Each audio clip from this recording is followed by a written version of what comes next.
முள் தீண்டிய ரோஜா சிறுகதைக்கு உங்களை அன்புடன் வரவேற்பது உங்கள் புவனா. வாங்க கதைக்குள்ளே போகலாம். என்ன சுகந்தன் சார், வரப்போகிற புது எம்டி எப்படி இருப்பார்? எனக்கு மட்டும் இல்லை மாலதி மேடம், யாருக்குமே அவரை பற்றி ஒன்றுமே தெரியல.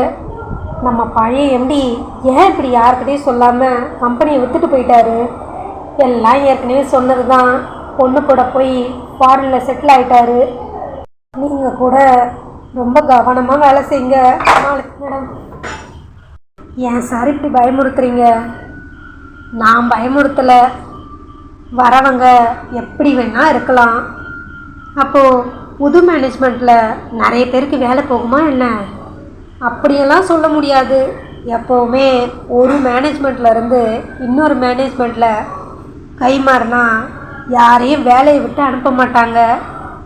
புதுசாக வரவங்க ரூல்ஸ் அண்ட் ரெகுலேஷன் எல்லாத்தையும் நிறையா மாற்றுவாங்க.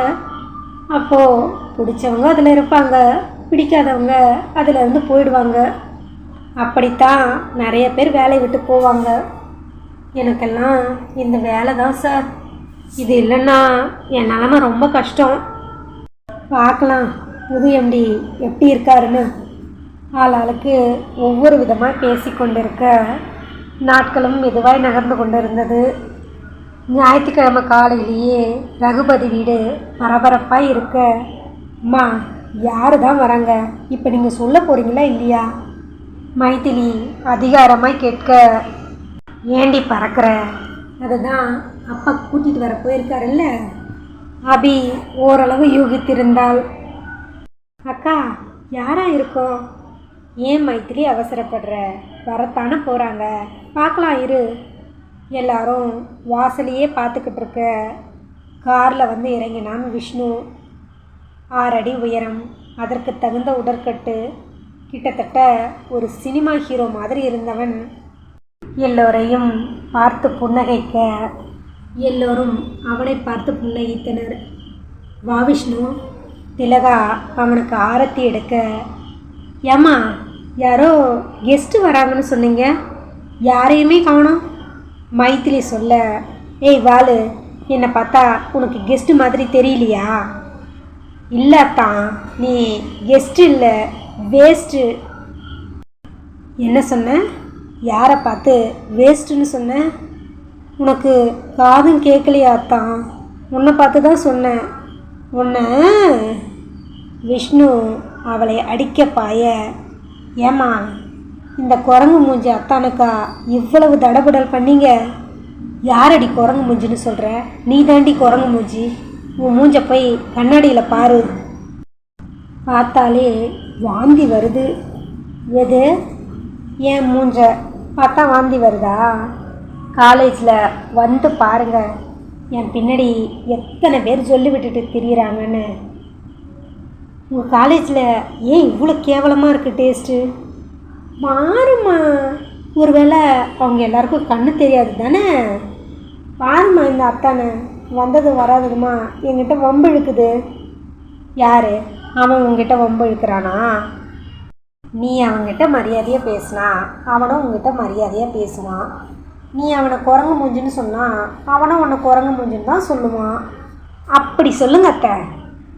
நீ எப்போவுமே உன் நாத்தனார் பையனுக்கு தானே சப்போர்ட் பண்ணுவ? ஆமாண்டி, சொன்னாலும் சொல்லாட்டாலும் நான் எப்போவுமே விஷ்ணுவுக்கு தான் சப்போர்ட் பண்ணுவேன். இரு, நான் இங்கே தானே இருக்க போகிறேன். உன் வாழை ஒட்டன்னு இருக்கிறேன். அதையே தான் நானும் சொல்கிறேன். நீ இங்கே தானே இருக்க போகிற, உன்னை உண்டு இல்லைன்னு பண்ணிடுறேன். அதற்குள் அபியும் வர, வாங்கத்தான், எப்படி இருக்கீங்க? இதுவரை சிரிப்பும் கலகலப்புமாய் இருந்த விஷ்ணுவின் முகம் அபியை பார்த்ததும் ஒரு மாதிரி சோகமாய் மாற, எப்படி இருக்க அபி? நல்லா இருக்கேன் தான், நீங்கள் எப்படி இருக்கீங்க? நல்லா இருக்கேன். அபியின் பின்னால் இருந்து அஸ்வின் வெட்டி பார்க்க, அபியோட பையனா? விஷ்ணு கண்ணாலேயே மைதிலி கிட்ட கேட்க, அவளும் ஆமாங்கிற மாதிரி பதில் சொன்னான். இங்கே வா. விஷ்ணு கைகளை நீட்ட அஸ்வின் அபியை பார்த்தான். ஓ, கூப்பிட்றாங்கல்ல, அஸ்வின் மெதுவாய் விஷ்ணுவிடம் போக அவனை தூக்கி கொண்டான் விஷ்ணு. நீங்கள் தான் என்னோட அப்பாவா? துபாயிலிருந்து வந்திருக்கீங்களா? அஸ்வின் கேள்விக்கு என்ன பதில் சொல்வதென்று தெரியாமல் எல்லோரும் முழிக்க, அஸ்வின் அந்த மாதிரியெல்லாம் கேட்கக்கூடாது. ரகுபதி மிரட்ட, விடுங்க மாமா, சின்ன குழந்தை தானே, அவனுக்கு என்ன தெரியும், ஏதோ தெரியாமல் கேட்குறான். அவர் உன்னோட அப்பா இல்லை அஸ்வின், உன்னோட சித்தப்பா. அபி நிதானமாய் பதில் சொல்ல, சித்தப்பான்னா நம்ம மைத்திலி சித்தி இருக்கால, அவளை கல்யாணம் பண்ணிக்க போகிறவர்.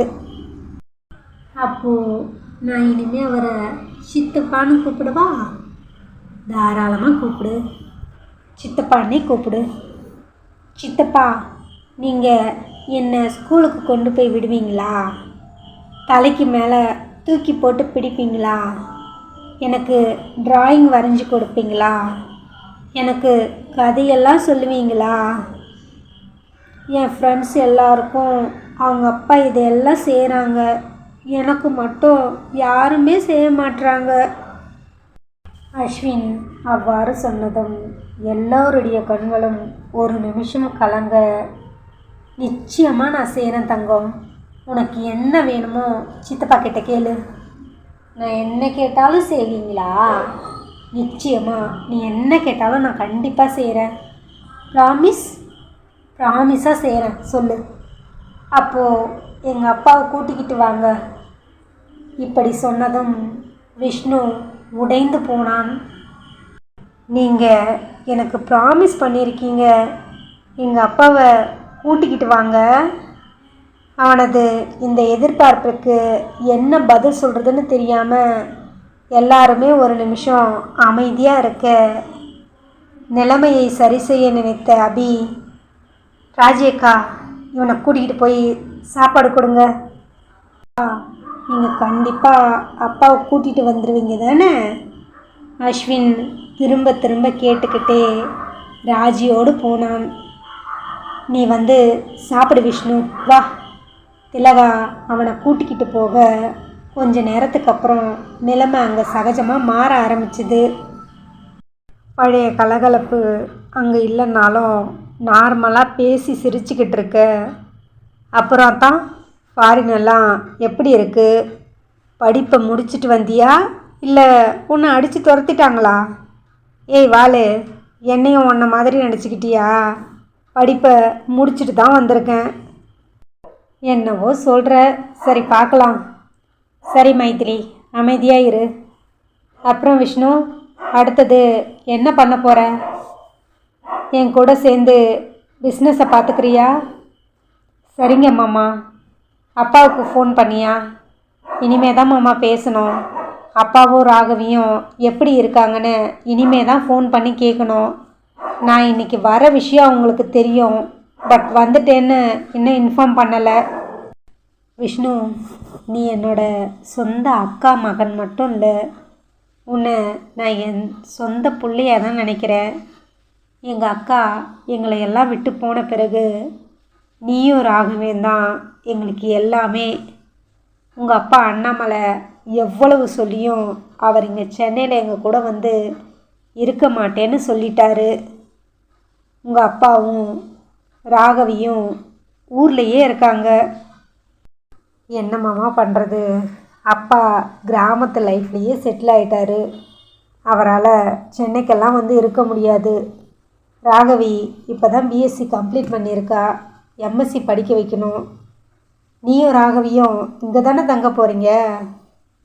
இல்லை மாமா. ஏன் விஷ்ணு அப்படி சொல்கிற? இல்லை மாமா, பக்கத்தில் தானே அப்பா எங்களுக்காக வாங்கின வீடு இருக்குது, நாங்கள் அங்கேயே தங்கிக்கிறோம். ஏன் அத்தான் தனியாக போயிட்டா நீ பண்ணுற ஃப்ராடு வேலையெல்லாம் யாருக்கும் தெரியாதா? ஏ பிசாசு, வாயை மூடு. நடத்து. ஆனால் தனியாக இருக்கிறதால கண்ட்ரோல் இல்லாமல் நடந்துக்காத. நான் எங்கே தனியாக இருக்க போகிறேன் மைத்திலி, ராகவியும் கூடவே கூட்டிக்கிட்டு வந்துட போகிறேன். நாங்கள் 2 பேரும் ஒன்றா தான் இருக்க போகிறோம். மாமா, நான் நாளைக்கே விழுப்புரம் போயிட்டு அப்பாவையும் ராகவியும் பார்த்துட்டு ராகவியை இங்கே சென்னைக்கு கூட்டிகிட்டு வந்துடுறேன். அப்படியே செய் விஷ்ணு. சரி, இப்போ போய் ரெஸ்ட் எடு. எல்லாரும் எழுந்து அவங்க ரூமுக்கு போக. மைதிலி, விஷ்ணு தங்கிறதுக்கு ரூமை காமி. வா அத்தான். மைதிலி முன்னாடி போக விஷ்ணு சூட்கேஸ் எடுத்துக்கிட்டு பின்னாடி போனான். ரூமுக்குள்ளே போனதும், என்னடி நானும் பார்க்குறேன், மாமா முன்னாடி எதுவும் பேசக்கூடாதுன்னு அமைதியாக இருந்தா ஓவராக என்னை கிண்டல் பண்ணுற. நான் கிண்டல் பண்ணாமல் வேறு யார் பண்ணுவாங்க? இந்த உரிமையெல்லாம் கிண்டல் பண்ணுறதுல மட்டும் இருக்கக்கூடாது, வேறு எதில் இருக்கணும்? இதுலேயும் இருக்கணும். அவளை இழுத்தணைத்து அவளது இதழ்களை சிறை செய்தவன். ஐயோ விடு அத்தான், அம்மா அப்பா யாராவது வரப்போகிறாங்க. வந்தால் வரட்டுமே, என்றைக்கு இருந்தாலும் நம்ம கல்யாணம் பண்ணிக்க போகிறவங்க தானே. அத்தான், நான் ஒன்று சொன்னால் நீ கோவிச்சிக்க மாட்டியே. நான் ஏண்டி கோவிச்சிக்க போகிறேன் சொல்லு. அபி அக்கா வாழ்க்கைக்கு ஒரு வழி பண்ணிவிட்டு அதுக்கப்புறம் தான் நம்ம கல்யாணத்தை பற்றி யோசிக்கணும். நானும் அதை தாண்டி யோசித்தேன். அவனை பற்றி ஏதாவது தகவல் தெரிஞ்சுதா இல்லையா? எதுவும் தெரியலத்தான். அவன் பேர் தான் என்ன? அவன் பேர் பிரபாகர். ஆனால் அவங்க அப்பா இருக்காரே, கொஞ்சம் கூட அவருக்கு மூளையே கிடையாது. அத்தான், இப்போ எதுக்கு அப்பாவை திட்டுற? பின்ன என்ன, அபி மாதிரி ஒரு பொண்ணை கொண்டு போய் அந்த மாதிரி ஒரு பைத்தியக்காரனுக்கு கல்யாணம் பண்ணி வச்சுருக்காரு.